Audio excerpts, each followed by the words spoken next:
ಆತ್ಮೀಯ ಕೇಳುಗರಿಗೆ ನಿಮ್ಮ ರಮಾಶ್ರೀ ನಾಡಿಗೇರ್ ಮಾಡುವ ನಮಸ್ಕಾರಗಳು. ನೀವೀಗ ಮಾಂಗಲ್ಯ ಬಂಧನ ಧಾರಾವಾಹಿಯ 75ನೇ ಅಧ್ಯಾಯವನ್ನು ಕೇಳ್ತಾ ಇದ್ದೀರಾ. ಮಂಚದ ಮೇಲೆ ಮಲಗಿದ ಅಂಜುವಿಗೆ ಯಾಕೋ ನಿದ್ರೆ ದೂರವಾಗಿತ್ತು. ಜಾನಮ್ಮ ಕೂಡ ನಿದ್ರೆ ಬಾರದೆ ಹೊರಳಾಡುತ್ತಿದ್ದುದನ್ನು ಗಮನಿಸಿ, ಜಾನಮ್ಮ, ಒಂದು ಮಾತು ಕೇಳಲಾ ಎಂದಳು ನಿಧಾನವಾಗಿ ಎದ್ದು ಕುಳಿತು. ಕೇಳಮ್ಮ, ನೀವು ನನ್ನ ಮಮ್ಮನ ಹೇಟ್ ಮಾಡ್ತೀರಾ? ಅಂಜುವಿನ ಪ್ರಶ್ನೆ ಕೇಳಿ ಒಂದು ಘಳಿಗೆ ಮೌನವಾಗಿ ಕುಳಿತರು. Sorry Janamma, I should not have asked this ಎಂದಳು ತಲೆ ತಗ್ಗಿಸಿ. ತೊಂದರೆ ಇಲ್ಲಮ್ಮ, ಕೇಳಿದ್ದು ತಪ್ಪೇನಲ್ಲ ಎಂದವರು, ನಾನು ಯಾವತ್ತೂ ಮುಕ್ತಾನ ದ್ವೇಷ ಮಾಡಲಿಲ್ಲ.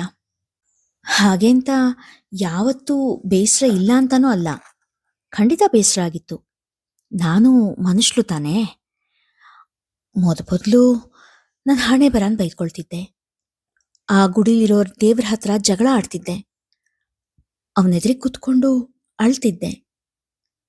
ಕಾಲ ಕಳೀತಾ ನನ್ನ ಪ್ರಾರಬ್ಧ ಕರ್ಮ ಹೀಗಿರುವಾಗ ಯಾರು ಏನು ಮಾಡೋಕ್ಕಾಗುತ್ತೆ ಅಂತ ನಾನೇ ಸಮಾಧಾನ ಮಾಡ್ಕೊಳಕ್ ಶುರು ಮಾಡಿದೆ. ಮನಸ್ಸನ್ನ ಆದಷ್ಟು ದೇವ್ರ ಕಡೆ ತಿರುಗಿಸ್ಕೊಂಡೆ. ಬೇರೆ ಇನ್ಯಾವುದೇ ಮಾರ್ಗ ಕೊಡದೇ ಇರೋ ನೆಮ್ಮದಿ ಆಧ್ಯಾತ್ಮ ನನಗೆ ಕೊಡ್ತು. ಹಾಗಂತ ನಾನು ಜಪ ತಪ ಮಾಡ್ದೋಳಲ್ಲ. ಒಂದಿಷ್ಟು ದೇವ್ರನಾಮ ಹಾಡ್ಕೊಳ್ಳೋದು, ರಾಮಾಯಣ, ಮಹಾಭಾರತ, ಭಾಗವತ ಓದೋದು, ಇಷ್ಟೇ. ಹೀಗೆ ವರ್ಷಗಳು ಕಳೀತಾ ನಿಮ್ಮ ಅಮ್ಮನ ಮೇಲಿನ ಬೇಸರ ಕೂಡ ಮುಗ್ದೋಯ್ತು. ಋಣಾನ್ಬಂಧ ಇದ್ದಿದ್ದೇ ಅವರಿಬ್ಬರಿಗೆ ಅನ್ನಿಸ್ತು. ಆ ಯೋಚನೆ ಬಂದಿದ್ದೇ ನಿರ್ಲಿಪ್ತತೆ ಬಂದ್ಬಿಡ್ತು. ಮತ್ತೆ ಇದೆಲ್ಲ ಆಗುವಾಗ ನಿನ್ನಮ್ಮ ನನ್ನ ಅಕ್ಕನೇ ಅನ್ನೋ ಸತ್ಯ ಗೊತ್ತಿರಲಿಲ್ಲ. ಗೊತ್ತಾದ್ಮೇಲೆ ಎಂದವರು ಸಣ್ಣ ನಿಟ್ಟುಸಿರು ಬಿಟ್ಟರು. ಅಂಜಲಿ ಮಂಚ ಇಳಿದು ಜಾನಕಿಯವರ ಬಳಿ ಬಂದಳು. ಸಾರಿ ಜಾನಮ್ಮ ಎಂದಳು. ಜಾನಕಿ ಅವಳ ಕಡೆ ನೋಡಿ ಮುಗುಳು ನಕ್ಕರು. ಜಾನಮ್ಮ, ನೀವು ಅಪ್ಪಾಜಿನ ಹೇಟ್ ಮಾಡ್ತೀರಾ ಎಂದಾಗ ಜಾನಮ್ಮ ಅವಳ ದೃಷ್ಟಿ ತಪ್ಪಿಸಿ, ಮಲ್ಕೋ ಅಂಜು, ಬೆಳಿಗ್ಗೆ ಬೇಗ ಏಳಬೇಕು ಎಂದರು. ಅಂಜು ಮಲಗಲು ಹೋದಳು. ನಾನು ನನ್ನ ಗಂಡನ್ನ ದ್ವೇಷಿಸ್ತೀನಾ? ತಮ್ಮನ್ನೇ ತಾವು ಪ್ರಶ್ನಿಸಿಕೊಂಡರು ಜಾನಕಿ. ಬಲ ಮುಷ್ಟಿಯಲ್ಲಿ ತಮ್ಮ ತಾಳಿಯನ್ನು ಗಟ್ಟಿಯಾಗಿ ಹಿಡಿದುಕೊಂಡು ಹಾಸಿಗೆ ಮೇಲೆ ಮಲಗಿ ದಿಂಬಿನ ಮೇಲೆ ತಲೆ ಇಟ್ಟರು. ನಿಧಾನವಾಗಿ ಕಣ್ಣು ಮುಚ್ಚಿ ನಿದ್ರಿಸುವ ಯತ್ನ ಮಾಡಿದರು. ದಿಂಬು ಹಸಿಯಾಯಿತು. ಅನಿಲಪ್ಪ, ಇವ್ರು ಯಾರೋ ನಿಮ್ಮ ಮನೆ ಇಳಾಸ ಕೇಳ್ತಾ ಊರ್ ಬಸ್ ಸ್ಟ್ಯಾಂಡ್ ತಾವ ನಿಂತಿದ್ರು. ನಾನು ಅವ್ರನ್ನ ನನ್ನ ಗಾಡಿನಾಗ ಹತ್ತಿಸ್ಕೊಂಡು ಬಂದೆ. ಕಮಾನು ಗಾಡಿ ಹೊಡೆಯುವ ರಹಮಾನ್ ದಾರಿಯಲ್ಲಿ ಬೈಕ್ ಸವಾರಿ ಮಾಡಿಕೊಂಡು ಹೋಗುತ್ತಿದ್ದ ಅನಿಲ್ನನ್ನು ಕಂಡು ಹೇಳಿದ. ಅನಿಲ ಗಾಡಿಯ ಎದುರಿನಿಂದ ಬರುತ್ತಾ ಇದ್ದುದರಿಂದ ಕಮಾನು ಒಳಗಿದ್ದವರನ್ನು ಮರೆ ಮಾಡಿತ್ತು. ಗಾಡಿಯ ಒಳಗೆ ಕುಳಿತಿದ್ದವರು ಯಾರೆಂದು ಕಾಣಿಸಲಿಲ್ಲ. ಹೌದೇನೋ, ಒಳ್ಳೆ ಕೆಲಸ ಮಾಡಿದೆ ಬಿಡು. ಮನೆಯಲ್ಲಿ ಅಪ್ಪ ಅಮ್ಮ ಎಲ್ಲ ಇದ್ದಾರೆ. ನಂಗೀಗ ಅರ್ಜೆಂಟಾಗಿ ಸ್ಕೂಲ್ ಕಡೆ ಹೋಗಬೇಕಾಗಿದೆ. ಅವ್ರನ್ನ ಮನೆ ತಲುಪಿಸ್ಬಿಡು ಎಂದು ಹೇಳಿ ಸ್ಕೂಲ್ ಕಡೆ ಬೈಕ್ ಓಡಿಸಿದ. ಬಯಲಲ್ಲಿ ಆಡುತ್ತಿದ್ದ ಪುಟ್ಟ ಮಕ್ಕಳನ್ನು ನೋಡಿದವನ ಮೊಗದಲ್ಲಿ ಕಿರುನಗೆ ಅರಳಿತ್ತು. ಆಟದ ಬಯಲಿನಲ್ಲಿ ಇದ್ದ 5, 6ನೇ ತರಗತಿಯ ಮಕ್ಕಳನ್ನು 2 ಗುಂಪುಗಳಾಗಿ ಮಾಡಿ ಹಗ್ಗಜಗ್ಗಾಟ ಆಡಿಸತೊಡಗಿದ. ದಿನಕ್ಕೊಂದು ಕತೆ ಹೇಳುತ್ತಾ ಹೊಸ ಹೊಸ ವಿಷಯ ತಿಳಿಸಿಕೊಡುವ ಅನಿಲ ಮೇಷ್ಟ್ರು ಮಕ್ಕಳ ಮೆಚ್ಚಿನ ಮಾಸ್ತರು. ಸಿಂಧುವಿನ ನೆನಪಲ್ಲಿ ಬೇಯುತ್ತಿದ್ದ ಮನವನ್ನು ಶಾಂತಗೊಳಿಸಲು ಅನಿಲ ದಿನದ 24 ಗಂಟೆಯೂ ಒಂದಲ್ಲ ಒಂದು ಕೆಲಸದಲ್ಲಿ ತೊಡಗಿಕೊಳ್ಳುತ್ತಿದ್ದ. ಪ್ರೀತಿ, ಪ್ರೇಮ ಎಂದು ಸುತ್ತದೇ ಹೋದರೂ ಸಿಂಧು ಅವನ ಮನದಲ್ಲಿ ಮನೆ ಮಾಡಿದ್ದಂತೂ ಸುಳ್ಳಲ್ಲ. ಎಷ್ಟೋ ವರ್ಷಗಳಿಂದ ತನಗೆ ಸೇರಿದ ಹುಡುಗಿ ಎಂದು ಮನದಲ್ಲಿ ಜಾಗ ಪಡೆದವಳು ಏಕಾಏಕಿ ಇನ್ನು ಮುಂದೆ ಇನ್ನೊಬ್ಬರ ಸ್ವತ್ತು ಎಂದು ಅರಿತಾಗ ಹೃದಯವೊಮ್ಮೆ ಬಿಕ್ಕಿತ್ತು. ಇನ್ನೊಂದೆರಡು ಗಂಟೆ ಅಷ್ಟೇ, ಸಿಂಧು ಶಾಶ್ವತವಾಗಿ ತನ್ನ ಜೀವನದಿಂದ ದೂರ ಆಗ್ಬಿಡ್ತಾಳೆ ಎಂದು ಯೋಚಿಸಿದವನಿಗೆ ಎದೆಯಲ್ಲೇನೋ ಚಳುಕು. ಬೇಡ ಎಂದುಕೊಂಡರೂ ಎದೆಯಲ್ಲೊಂದು ಸಣ್ಣ ನಿರ್ವಾತ ಸೃಷ್ಟಿಯಾಗಿತ್ತು. ಇದೇನ್ ಮೇಷ್ಟ್ರೆ, ಹಿಂಗ್ ನಿಂತ್ಕೊಂಡ್ಬಿಟ್ರಿ? ಯಾವುದೋ ಲೋಕದಾಗೆ ಕಳೆದು ಹೋದ ಹಾಗಿದ್ದೀರಿ? ಸಣ್ಣಪ್ಪ ಮೇಷ್ಟ್ರು ಪಕ್ಕದಲ್ಲೇ ನಿಂತು ಕೇಳಿದಾಗ ವಾಸ್ತವಕ್ಕೆ ಬಂದ ಅನಿಲ. ಅಯ್ಯೋ ಏನಿಲ್ಲ ಮೇಷ್ಟ್ರೆ, ಸುಮ್ಮನೆ ಹೀಗೆ ಎಂದವನು ವಿಷಯ ಬದಲಾಯಿಸುತ್ತಾ, ಸಣ್ಣಪ್ಪ ಮೇಷ್ಟ್ರೆ, ಹೆಡ್ ಮಾಸ್ಟ್ರು ಅವ್ರ ಕೋಣೆಲೇ ಇದ್ದಾರಾ ಎಂದು ಕೇಳಿದ. ಅಲ್ಲೇ ಇದ್ದಾರೆ, ಬಿಸಿ ಊಟದ ಸಾಮಾನಿನ ಲೆಕ್ಕ ಏನೋ ನೋಡ್ತಾ ಇದ್ರು ಎಂದಾಗ, ಅವ್ರ ಹತ್ರ ಒಂದು ವಿಷಯ ಮಾತಾಡೋದಿತ್ತು, ಹೋಗಿ ಬರ್ತೀನಿ ಎಂದು ಹೇಳಿ ಆಫೀಸ್ ರೂಮ್ ಕಡೆ ನಡೆದ. ನಿತ್ಯ, ಶ್ರದ್ಧಾ, ಬೇಗ ರೆಡಿಯಾಗಿ ಸಿಟಿಗೆ ಹೋಗಿ ಬರೋಣ, ಅವಸರಿಸಿದ ಅಭಿ. ಸಿಟಿಗೆ ಹೊರಟವರ ಮುಖದಲ್ಲಿ ಹೊಸ ಕಾಲೇಜಿಗೆ ಸೇರುವ ಖುಷಿ ಇದ್ದರೂ ತಾವಂದುಕೊಂಡಂತೆ ತಿರುಗಾಡಲು ಆಗುವುದಿಲ್ಲ ಎಂಬ ಬೇಸರವೂ ಇತ್ತು. ಆದರೆ ಆ ಬೇಸರಕ್ಕೆ ಅವಕಾಶವೇ ಇಲ್ಲದಂತೆ ಅಭಿ ತನ್ನ ತಂಗಿಯರನ್ನು ಹೊಸ ಕಾಲೇಜಿಗೆ ಸೇರಿಸಿ ತನ್ನ ಹಣದಿಂದಲೇ ಅವರಿಗೆ ಬೇಕಾದ ಡ್ರೆಸ್, ಚಪ್ಪಲಿ, ಬ್ಯಾಗ್ ಎಂದು ಕಂಡದ್ದೆಲ್ಲ ಕೊಡಿಸಿದ. ಸಿಟಿಯೆಲ್ಲ ರೌಂಡ್ ಹೊಡಿಸಿ, ಒಳ್ಳೆ ಹೋಟೆಲ್ನಲ್ಲಿ ಊಟ ಮಾಡಿಸಿ, ಸಿನಿಮಾ, ಪಾರ್ಕ್ ಎಂದೆಲ್ಲ ಸುತ್ತಾಡಿಸಿದ. ಸಂಜೆ ವಾಪಸ್ ಬರುವ ವೇಳೆಗೆ ಹುಡುಗಿಯರಿಬ್ಬರು ಬಹಳವೇ ಖುಷಿಯಾಗಿದ್ದರು. ಥ್ಯಾಂಕ್ಸ್ ಅಭಿಯಣ್ಣ, ನಾವಿಬ್ರು ತುಂಬಾ ಖುಷಿಯಾಗಿದ್ದೀವಿ ಇವತ್ತು. ನಾವ್ ಯಾವಾಗ್ಲೂ ಅಂದ್ಕೊಳ್ತಾ ಇದ್ವಿ ನಮ್ಗೊಬ್ಬ ಅಣ್ಣ ಇರ್ಬೇಕಾಗಿತ್ತು ಅಂತ. ಇವತ್ತು ನಿನ್ ಜೊತೆ ಓಡಾಡಿದಾಗ ನಮ್ ಅಣ್ಣನೇ ಜೊತೆಗಿದ್ದಾನೆ ಅಂತ ಅನ್ನಿಸ್ತು, ಖುಷಿಯಿಂದ ಹೇಳಿದಳು ನಿತ್ಯ. ನಾನ್ ನಿಮ್ಮ ಅಣ್ಣನೇ ನಿತ್ಯ, ಸುಮ್ನೆ ಬಾಯಿ ಮಾತಿಗೆ ತಂಗಿರೋ ಅಂದಿದ್ದಲ್ಲ ನಾನು. ನೀವಿಬ್ರು ಇನ್ಮುಂದೆ ನನ್ ಜವಾಬ್ದಾರಿ. ಅಣ್ಣನಾಗಿ ನಿಮ್ ಬೆಂಬಲಕ್ಕೆ ನಾನು ಯಾವಾಗ್ಲೂ ಇರ್ತೀನಿ. ಹಾಗೇ ನೀವು ತಪ್ಪು ಮಾಡಿದ್ರೆ ದಂಡ್ಸೋದು ಕೂಡ. ಏನೇ ಆದ್ರೂ ಓದೋದೊಂದೇ ನಿಮ್ ಗುರಿ ಆಗಿರ್ಬೇಕು. ಅದ್ ಬಿಟ್ಟು ನಿಮ್ ಗಮನ ಬೇರೆ ಕಡೆ ಹೋದ್ರೆ ನನ್ನ ಗಮನ ಯಾವಾಗ್ಲೂ ನಿಮ್ಮ ಮೇಲೆ ಇರುತ್ತೆ ಅನ್ನೋದನ್ನ ಮರಿಬೇಡಿ ಇಬ್ರು, ಎಂದನು ಸಣ್ಣ ಎಚ್ಚರಿಕೆ ನೀಡುತ್ತಾ. ಇಲ್ಲ ಅಣ್ಣ, ನಾವಿಬ್ರು ಚೆನ್ನಾಗಿ ಓದ್ತೀವಿ, ಒಳ್ಳೆ ಹುಡುಗಿರಾಗೇ ಇರ್ತೀವಿ, ಇಬ್ಬರೂ ಒಟ್ಟಿಗೆ ಹೇಳಿದ್ದರು. ಆದ್ರೂ ಎಷ್ಟೊಂದು ದುಡ್ಡು ಖರ್ಚು ಮಾಡಿದೆ ಅಣ್ಣ ನಮಗೋಸ್ಕರ, ಸಂಕೋಚದಲ್ಲಿ ಹೇಳಿದಳು ಶ್ರದ್ಧಾ. ಅಯ್ಯೋ, ನಾನೆಲ್ಲಿ ನನ್ನ ಹಣ ಖರ್ಚು ಮಾಡಿದೆ, ಜಾನಮ್ಮ ಕೊಟ್ಟು ಕಳಿಸಿದ್ರು. ನನ್ನ ಮಕ್ಕಳಿಗಿಬ್ರಿಗೂ ಏನೇನು ಬೇಕೋ ಎಲ್ಲ ಕೊಡ್ಸು ಅಂತ ಹೇಳಿದ್ರು. ನಿಮ್ಮಿಬ್ರು ಅವ್ರ ಮಕ್ಕಳು ಅಂತಾನೆ ಅನ್ಕೊಂಡಿದ್ದಾರೆ ಎಂದವನು. ಜಾನಮ್ಮ ಜೀವನದಲ್ಲಿ ತುಂಬಾ ನೊಂದಿದ್ದಾರೆ ನಿತ್ಯ. ಅವರೋರು ಅಂತ ಅವರಿಗೆ ಯಾರೂ ಇಲ್ಲ. ಆದ್ರೆ ಅವ್ರು ಮಾತ್ರ ಎಲ್ಲರನ್ನು ತಮ್ಮೋರು ಅಂತ ಅನ್ಕೊಂಡು ಪ್ರೀತಿ ಮಾಡ್ತಾರೆ, ಮಮತೆ ತೋರಿಸ್ತಾರೆ. ನೀವು ಒಳ್ಳೆ ಮನಸ್ಸಿಂದ ಅವ್ರನ್ನ ಗೌರವಿಸಿ. ಅವ್ರ ಆಶೀರ್ವಾದ ನಿಮ್ಮ ಮೇಲೆ ಯಾವಾಗ್ಲೂ ಇರಬೇಕು. ಒಳ್ಳೆಯವ್ರಿಗೆ ನಾವು ಕೆಟ್ಟದ್ ಮಾಡೋಕ್ ಹೋದ್ರೆ ಅವ್ರಿಗೆ ಕೆಟ್ಟೋದಾಗೋದಿಲ್ಲ. ಆದ್ರೆ ವಿಷಯ ತಿಳಿದಾಗ ಅವ್ರು ನೊಂದ್ಕೊಳ್ತಾರೆಯೇ ಹೊರತು ನಮಗ್ ಕೆಟ್ಟದಾಗ್ಲಿ ಅಂತ ಬಯಸೋದು ಇಲ್ಲ. ಆದ್ರೆ ಅವ್ರು ನಿಟ್ಟಿಸ್ರೆ ನಮ್ಗೆ ಶಾಪವಾಗಿ ಕಾಡುತ್ತೆ ಎಂದ. ಅವರು ಜಾನಮ್ಮನನ್ನು ಅವಮಾನ ಮಾಡಿರುವುದು ತನಗೆ ತಿಳಿದಿದ್ದರೂ ನೇರವಾಗಿ ಏನನ್ನೂ ಹೇಳದೆ ಪರೋಕ್ಷವಾಗಿ ಬುದ್ಧಿಮಾತು ಹೇಳಿದ. ನಿತ್ಯ, ಶ್ರದ್ಧಾ ಇಬ್ಬರಿಗೂ ತಮ್ಮ ನಡವಳಿಕೆಯ ಬಗ್ಗೆ ನಾಚಿಕೆ ಎನಿಸಿತ್ತು.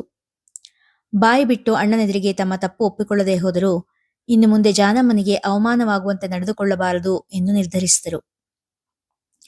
ಥ್ಯಾಂಕ್ಸ್ ದೊಡ್ಡಮ್ಮ, ರಾಗವಾಗಿ ಹೇಳುತ್ತಾ ಜಾನಕಿಯವರನ್ನು ತಪ್ಪಿದಳು ನಿತ್ಯ. ಥ್ಯಾಂಕ್ಸಾ? ಥ್ಯಾಂಕ್ಸ್ ಯಾಕೆ? ಕೈಲಿದ್ದ ಹೂಬತ್ತಿ ಹೊಸೆಯುತ್ತಲೇ ಕೇಳಿದರು.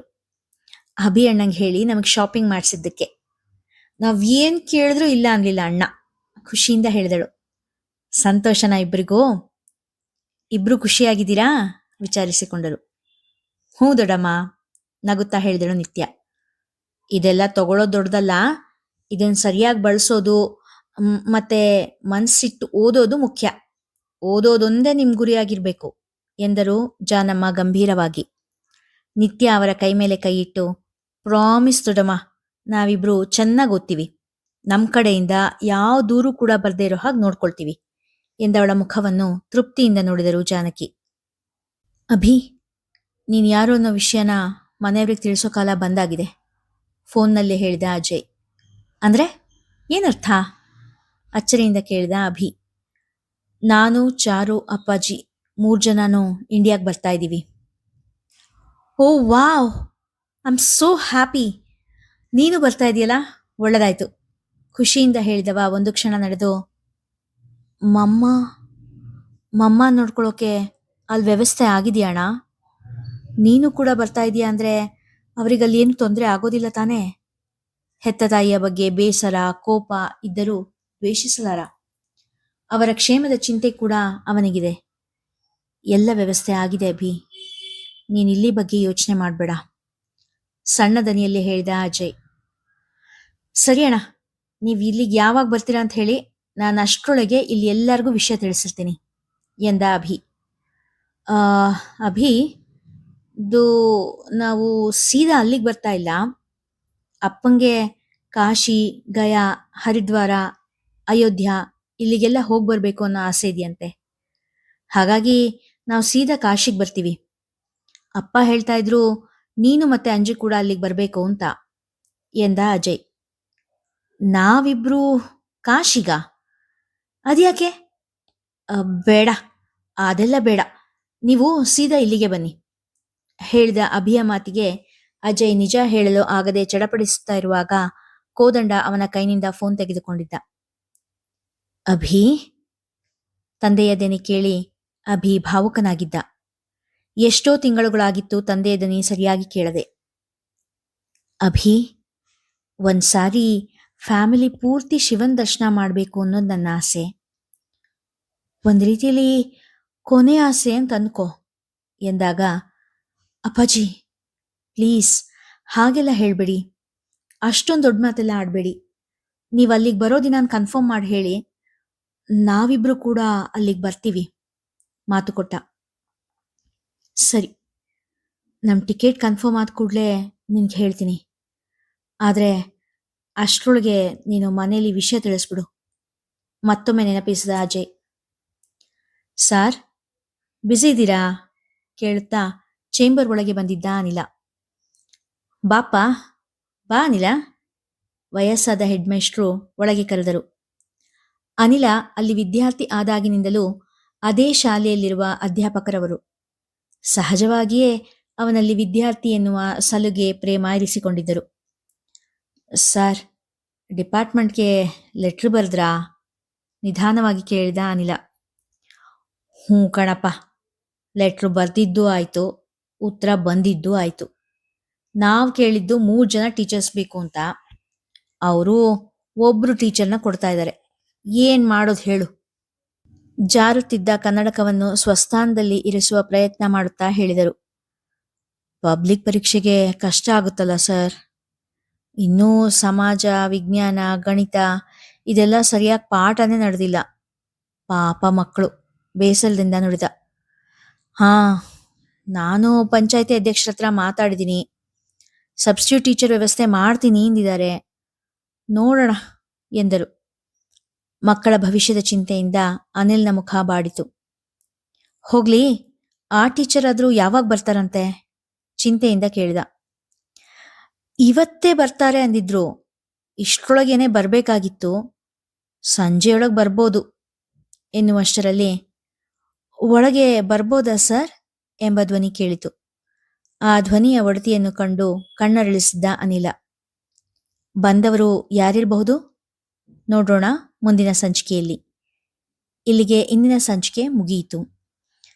ಕತೆ ಇಷ್ಟವಾಗಿದ್ದರೆ ಹೆಚ್ಚು ಹೆಚ್ಚು ಜನರಿಗೆ ಶೇರ್ ಮಾಡಿ, ಕಥೆಯನ್ನು ಲೈಕ್ ಮಾಡಿ, ಹಾಗೆ ಕಾಮೆಂಟ್ ಸೆಕ್ಷನಲ್ಲಿ ನಿಮ್ಮ ಅಭಿಪ್ರಾಯ ತಿಳಿಸಿ ಪ್ರೋತ್ಸಾಹಿಸಿ.